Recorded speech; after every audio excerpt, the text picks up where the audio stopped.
ज्येष्ठ सामाजिक कार्यकर्ते हे सुनील सप्रा एका सोसायटीचे हॅपी व्हॅली हाऊसिंग सोसायटीचे चेअरमन आहे।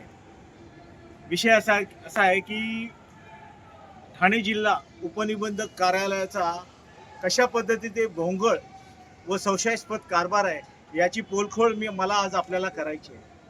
ठाणे जिल्हा उपनिबंधक कार्यालयाने एका सुनावणीसाठी नोटीस काढली आणि ही नोटीस ह्यांना मेलवर पाठवली आहे 20 तारखेला संध्याकाळी 6:10 आणि त्याच्यामध्ये आपण पाहाल त्याच्यामध्ये तारीख नाही।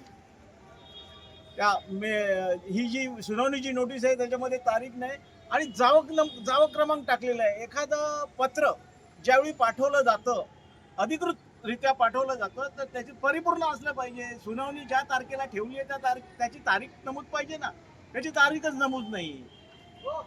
त्यानंतर सर्वात हास्यास्पद बाब म्हणजे 21 तारखेला रमजान ईदची सुट्टी होती, सरकारी सुट्टी।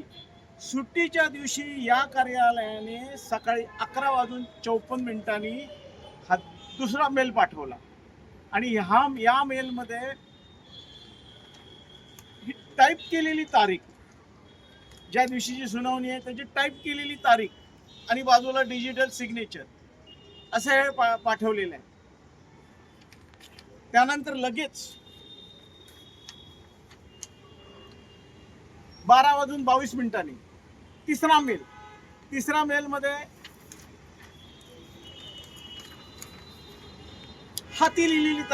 हाताने लिहिलेली तारीख आहे आणि इथे बाजूला डिजिटल सिग्नेचर आहे आणि ह्याच्यावर तर टाईप केलेली तारीख आहे आणि सिग्नेचरच नाही आहे बाजूला डिजिटल सिग्नेचर।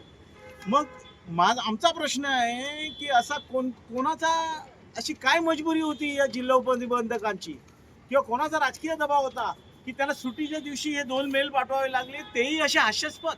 एकामध्ये तारीख टाईप केलेली, एकामध्ये तारीख हाताने लिहिलेली। आता हाताने लिहून टाईप केली असते आपण एक खोडून समजू शकलो असतो, पण पहिली टाईप केलेली तारखेचा मेल पाठवला आणि त्याच्यानंतर दुसऱ्या लगेच अर्ध्या तासात हाती लिहिलेला मेल पाठवला। हे प्रकरण असं आहे की या गृहनिर्माण संस्थेने 2020 मध्ये ह्यांच्या ज्यावेळी लक्षात आलं की हॅपी व्हॅली हाऊसिंग फेडरेशनने अनेक आर्थिक अनियमितता केलेली आहे, अनधिकृत बांधकामांमध्ये त्यांचा सहभाग आहे, अनेक अनधिकृत प्रकार केलेले आहेत, त्यामुळे त्यांनी रीतसर तक्रार दाखल केली होती जिल्हा उपनिबंधक कार्यालयाने आणि जिल्हा उपनिबंधक कार्यालयाने त्यावेळी ऑडिटर फेरलेखापरीक्षण करण्याची आदेशही निर्गमित केले होते। परंतु संबंधित फेडरेशन वेगवेगळ्या माध्यमातून वेगवेगळ्या न्यायालयात गेले, अखेर त्या ठिकाणी त्यांना अपयश आलं। अखेर ते मुंबई उच्च न्यायालयात गेले। मुंबई उच्च न्यायालयाने जिल्हा उपनिबंधकांवर ताशेरे मारले की आपण तांत्रिक म्हणजे जिल्हा उपनिबंधकाने जे आदेश निर्गमित केले होते त्याच्या तांत्रिक चुका केल्या होत्या। त्यामुळे मुंबई उच्च न्यायालयाने आदेश दिले की आपण सुनावणी घेऊन रीतसर नियमानुसार परत फेर आदेश काढावे। त्यानुसार ह्या जिल्हा उपनिबंधकांनी न्यायालयाचे आदेश झाल्यानंतर फेरलेखापरीक्षण करण्याचे आदेश काढले स्वतः आणि परत 15 दिवसांनी स्वतःच्याच आदेशाला स्थगिती दिली आणि उपनिबंधक सहकारी संस्था यांना सांगितलं की आपण रीतसर सुनावणी घ्या आणि सुनावणी घेऊन आदेश निर्गमित करा। त्यानुसार जवळपास 7 महिने या प्रकरणावर सुनावणी चालली। संबंधित फेडरेशनला नैसर्गिक न्याय तत्वानुसार भरपूर संधी देण्यात आली, त्यांचं लेखी म्हणणं मांडण्यासाठी, कागदपत्र सादर करण्यासाठी।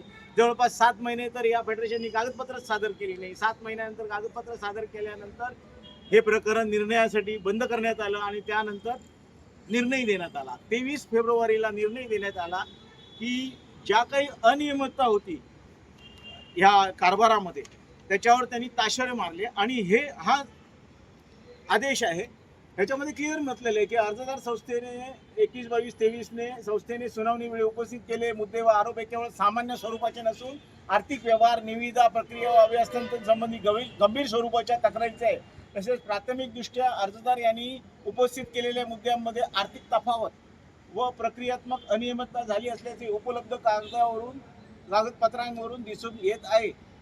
त्यामुळे ह्या संस्थेचं म्हणजे फेडरेशनचं फेरलेखापरीक्षण करण्याची त्यांनी शिफारस केली होती। आता ह्याच्यामध्ये त्यांनी काय केलं होतं या फेडरेशननी की अभिहस्तांतरण करण्यासाठी जे 18 लाखात अभिहस्तांतरण होत होतं त्याच्यासाठी 45 लाख रुपये लोकांकडून गोळा केले, डमी निविदा मागवल्या व हे फेडरेशनचे अध्यक्ष यांचे फौजदारी दावे ज्या मुंबई उच्च न्यायालयात हाताळत होत्या त्या ॲडव्होकेट सोनम सिंग यांना काम देण्यासाठी हे सगळं व्यूहरचना करण्यात आली. अनेक अनधिकृत बांधकामं, एक क्लब हाऊसच्या टेरेसवर एक अनधिकृत हॉटेल बांधलं, उपाहारगृह बांधलं, ज्याला फायर ब्रिगेडची एनओसी नव्हती, ज्याला भोगटा प्रमाणपत्र नव्हतं. अशा पद्धतीने लोकांचा जीव धोक्यात घालून ते उपाहारगृह सुरू केलं. अखेर शासनाला हस्तक्षेप करून शासनाने आदेश दिल्यानंतर ठाणे महानगरपालिकेच्या आयुक्तांनी संबंधित एक कारवाई करण्याचे निर्देश दिल्यानंतर रातोरात ते उपाहारगृह गुंडाळण्यात आलं आणि एका ताडपत्रीखाली बांधून ठेवण्यात आलं. ठाणे महापालिकेचा रस्ता आहे DP रोड, त्याच्यावर लाखो रुपयांचं डांबरीकरणासाठी खर्च. ठाणे महापालिकेच्या रस्त्यावर तुम्हाला काय अधिकार आहे डांबरीकरणासाठी लोकांचे कशासाठी पैसे खर्च करताय? ठाणे महापालिकेच्या आरक्षित भूखंडावरील बांधकाम, अनधिकृत बांधकामाच्या नूतनीकरणासाठी लाखो रुपये खर्च केले. ठाणे महानगरपालिकेने नोटीस दिल्यानंतर सदरचे बांधकाम स्वतःच पाडले, म्हणजे लोकांचा पैशाचा चुराडा केला.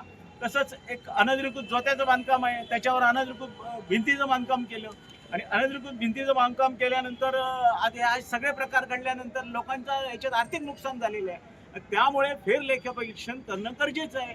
आता उपनिबंधकांनी मुंबई उच्च न्यायालयाच्या आदेशाप्रमाणे उपनिबंधकांनी रितसर सुनावणी घेऊन आदेश दिल्यानंतर या जिल्हा उपनिबंधकांनी आणि विशेष म्हणजे या फेडरेशननी कोणताही या व्यतिरिक्त कोणतंही अधिकृत अपील दाखल केलेलं नाहीये जिल्हा उपनिबंधक तरीही उपनिबंधकांनी सुमोटो परत फेर सुनावणी घेण्याचा निर्णय घेतला. ठीक आहे, तो त्यांचा अधिकार आहे, त्यांनी घेऊन दे. पण हा जो कारभार त्यांनी जो केलेला आहे की मेल पाठवण्याचा, हे कोणाच्या दबावाखाली किंवा काय याच्यात गांभीर्यता होते, काय एवढं सिरियसनेस होते की सुट्टीच्या दिवशी बरं एका मेलवर तारीख नाही आहे, एका मेलवर सही नाही आहे, एका मेलवर सही आहे तर एका मेलवर तारीख नाही, एका मेलवर टाईप केलेली तारीख आहे तर एका मेलवर हस्ताक्षरात लिहिलेली तारीख आहे. आता विशेष म्हणजे जे फेडरेशनचे अध्यक्ष आहेत विक्रांत चव्हाण, त्यांच्यावर गंभीर स्वरूपाचे गुन्हे दाखल केलेले, लाचलुचपत व पोलिसांनी संयुक्तिकरित्या गुन्हे दाखल केलेले आणि त्याच्यामध्ये हे निष्पन्न झालं की त्यांनी बेहिशोबी मालमत्ता जमा केलेले, उत्पन्नापेक्षा जास्त स्रोत सापडलेले. तर आम्हाला ह्याच्यात हे का विषय हा घ्यायचा आहे की ह्याच्यामध्ये ते अध्यक्ष आहेत आणि ह्याच्यामध्ये आमचे माजी खजिनदार पण इन्व्हॉल्व आहेत, ते पण आरोपी आहेत अनंत गाडगे नावाचे. मग असं सगळं असताना आणि विशेष म्हणजे हा गुन्हा 2017 मध्ये जो दाखल झालेला आहे त्याची पोलीस त्यांच्या मालमत्तेची आजही चौकशी करतायत. पोलिसांनी आजही त्याच्यावर चार्जशीट दाखल केलेलं नाही कोर्टामध्ये, पोलीस तपास सुरू आहे याच्यावर. म्हणजे पोलीस आजही ह्या मंडळींची प्रॉपर्टीची चौकशी करतायत आणि राज्याचे अतिरिक्त पोलीस महासंचालकांनी पोलीस आयुक्तांना याची सखोल चौकशी करण्याचे आदेश दिलेले आहेत. असं असतानाही जिल्हा उपनिबंधक का टाळाटाळ करतायत 2020 पासून फेरलेखापरीक्षण करू न देण्याचं?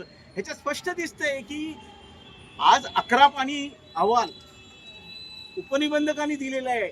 उपनिबंधक डॉक्टर भागवत यांनी दिलेला आहे.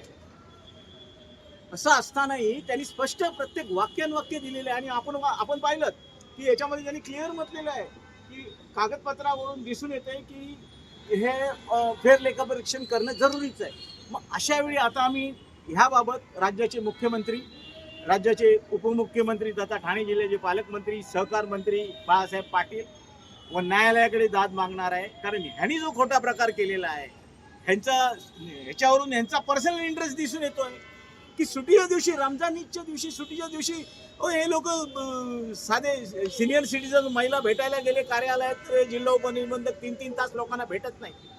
आणि एवढी काय तत्परता, एवढी काय तुम्हाला गांभीर्य आलं की सुट्टीच्या दिवशी तुम्ही टाईप करून तारीख टाकून हे पाठवलं, परत तुम्ही हस्ताक्षराने लिहून पाठवताय सुट्टीच्या दिवशी.